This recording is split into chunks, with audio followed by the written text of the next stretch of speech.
This is the PKF Texas Entrepreneurs Playbook. I'm Jen Lemanski, this week's guest host, and I'm here with Chris Hatten, one of our audit directors on our Transaction Advisory Services team.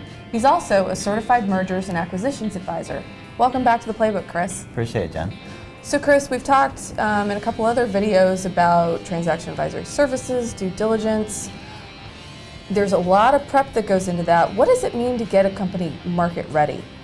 Well, I've likened it to three main areas. One being the mental aspect, the administrative aspect, as well as the transactional aspect.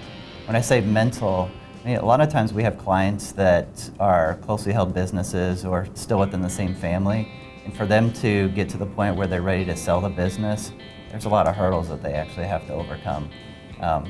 I can't relate to anything that they have to go through because, you know, as much as I like my business, I haven't been invested in it for 30 plus years or sold it off to, you know, children or grandchildren at times.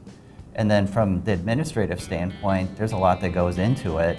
And sometimes that's an impediment to getting the deal done because you have to get your financial statements set up, you have to go and get all those old historical records and just start documenting processes and procedures that the company's been doing for, you know, sometimes 20, 30 years that they've never actually gone through and documented before. And then from the transaction process, a lot of it's just the education. There's multiple exit channels that they can go through, whether it's selling to private equity, a strategic buyer, or sometimes it's, you know, transacting within the family itself or to management. You know, that sounds really interesting. How long does a transaction usually take? I'm sure there's an ideal timeline for a transaction, and I'm sure there's a very hurried timeline. What's kind of the average? Usually they enter some type of period of exclusivity, so it's within 60 days, and then there's usually some extensions that go in there. So ideally, by the time they actually get the LOI executed, it's probably 60 to 90 days before that gets closed.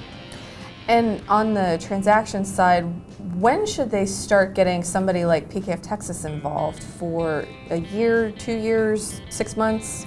Well, obviously the more time we have, the more we can do with them to help them transact at a higher value, hopefully. So some would say 2 years because there's a lot of levers that we can throw between now and then.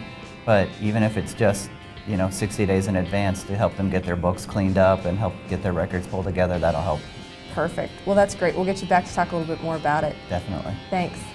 To learn more about how we can assist you with potential transactions, visit pkftexas.com/transaction advisory services. This has been another Thought Leader production brought to you by PKF Texas, the Entrepreneurs Playbook. Tune in next week for another chapter.